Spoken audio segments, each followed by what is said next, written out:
เอาดูนี่ประเทศไทยอะอุดมสมบูรณ์นี่มีทั้งของกินได้และของกินไม่ได้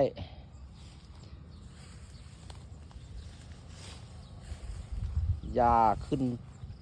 ท่วมต้นมะม่วงแล้ว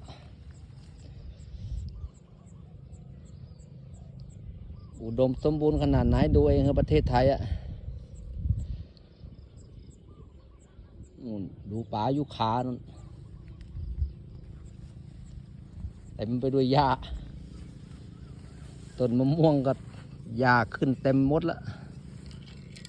นี่ต้นหางมาเนี่ยเป็นไงเมืองไทยใหญ่อุดมวันนี้ฝนไม่มาครึมๆไม่ตกสบายไป